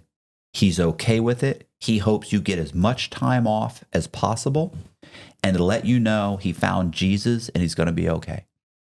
And I went, okay. You know, not realizing he was going to be out in a couple of years. He's thinking he's dying in there. So, and I was like, wow. I was like, okay. And I go, is this going to be an issue? Am I going to hear people telling me that you're walking around talking about this? And he said, bro, he said, I just got 3 years. He goes, but I promise you, I'm not going to be here very long. He goes, if you know what I mean. And I looked at him, I said, I do know what you mean. He's like, I know you know what I mean. You gave each other the snitching gap? Yeah, we both were like this. And he was like, all right. And then sure enough, that dude was gone like 2 months later. He's just gone. Wow. Yeah. So he's good. Best that's ever done it? No. Anyway. No. So, no. You know? My niece's boyfriend went from life to 6 years. Fuck. He got arrested like 3 years after me and did like 3 years. Jesus. Life to 3 years. He testified at like it's not federal. 8 trials. Yeah. Oh, really? 8 trials. Jesus. So anyway, listen. So so anyway, yeah. It'd be great to talk to Ron Wilson. I would love to track him, and I got a buddy who's a private investigator. He could get me his information, and I could call him. I always told everybody I was going to do it as soon as I got off probation. I haven't done it yet. What about Facebook? No, I'm saying he's not. He's an old man. He's not. I've already looked on him. I could get it. I'm telling you, it's not hard for me to do it. I don't know. I need to do it because I don't think he does hate me. Especially some guy who had never affected. He got out, and he'd have done it to me. He even said in the whole thing, like, "Oh, I'd have done it. Like, I know exactly what I would if the shoe, and I know you would have. And the shoe was on the other foot, I'd have done the same thing." So anyway, the point is that we got to wrap this up. Can we wrap it up? Yeah. Last closing statement. So Diddy is innocent. Diddy is what? Innocent? I'm not gonna. So my opinion is it's not baby oil bad. That's my. He's trying to get you to say the word innocent. Oh no!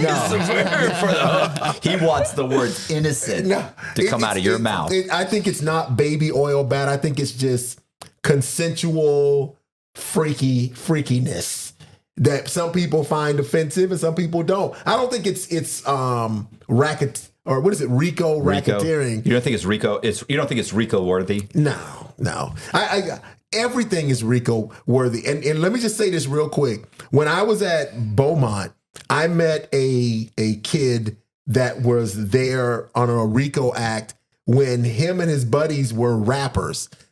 Oh, right? Yeah. And they gave him, I'm like, what?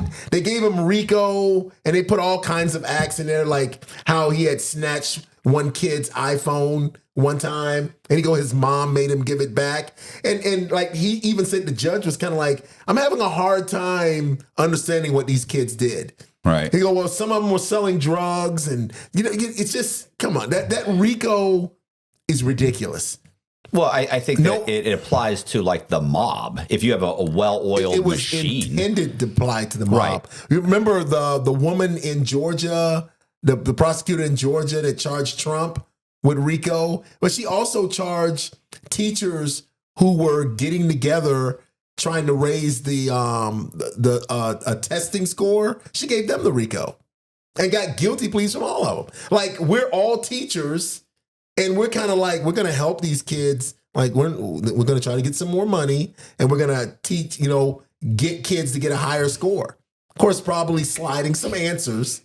Right. But they got RICO. And I thought to myself, I'm like, how is that RICO? Yeah, the problem is if you give, like, look, that you give them a hammer, pretty soon everything looks like a nail. You know, they pass these laws and they're super liberal. And then they just use them across the board. Right? And there's nobody. And the judges who should be like, hey, pull it back. They just rubber stamp everything. Yes, I told you the kid I met, he was 23, right? And the judge, I'm reading the transcript. The judge is kind of like, I'm having a hard time. Even though she should have pulled it back, she still let all of them go to prison for like 18 months, a year. But she's telling the prosecutor, like, I'm kind of having a hard time figuring out where you're going with this. You just RICO'd 8 kids that rap. Right. and you're saying some of them sold weed, and I got this kid going to prison. That could be any group of kids in America, you know, who like there's always 2 or 3 guys selling weed. There's always the guy doing this. There's always somebody who's stealing cars, and what we all get together once a month and have a pizza party. And now it's a RICO case. I remember telling him, I'm like, what was the organization? He goes, our rap group. That was the common. But they're doing that now. Like, I heard on the news that they're trying to RICO some kids and rap. It's insane. Like you said, everything looks like they get a hammer and everything looks like a nail. So I believe that it's a culmination of probably some unsavory things that then charge them individually. Yeah, that a prosecutor could make look very unsavory. Right. Like, oh. Yeah. $32 check. Yeah. How do you sleep at night? That's right. Bounced. I think it was 37. But 37, sorry. Last question for you, Zach. Prediction as far as sentencing, free. What do you think happens? To P. Diddy? Yes. I think he wins a trial. No way. There's no way. I think he wins the trial. I think he O.J. Simpsons. I think he has the money for a dream team. I think he O.J. Simpson. I think there's some lawyers out there want to make a name.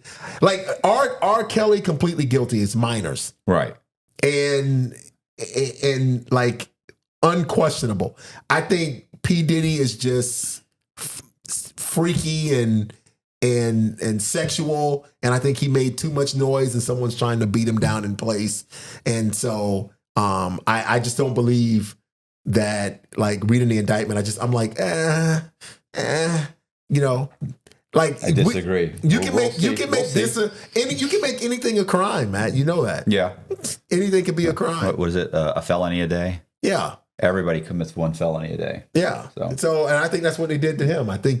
But I'm not saying he's innocent. My mom used to commit. I'm saying he did something. But you just said it. The thing is, I'll just cut that up. What you just said right there. It's gonna say he's innocent. Nice. Hey, you guys, if you like the video, do me a favor, hit the subscribe button, hit the bell so you get notified of videos just like this. Also, please consider joining our Patreon. It's $10 a month. We have Patreon exclusive content on the Patreon channel. It really does help Colby and I make videos like this. It helps us compensate Zach. I'm just joking. All right, so thank you very much. Is that it? Yeah. All right, see ya. This coffee's been working me the whole time. Well, you could have stopped and gone to the bathroom. You could stop anytime you want.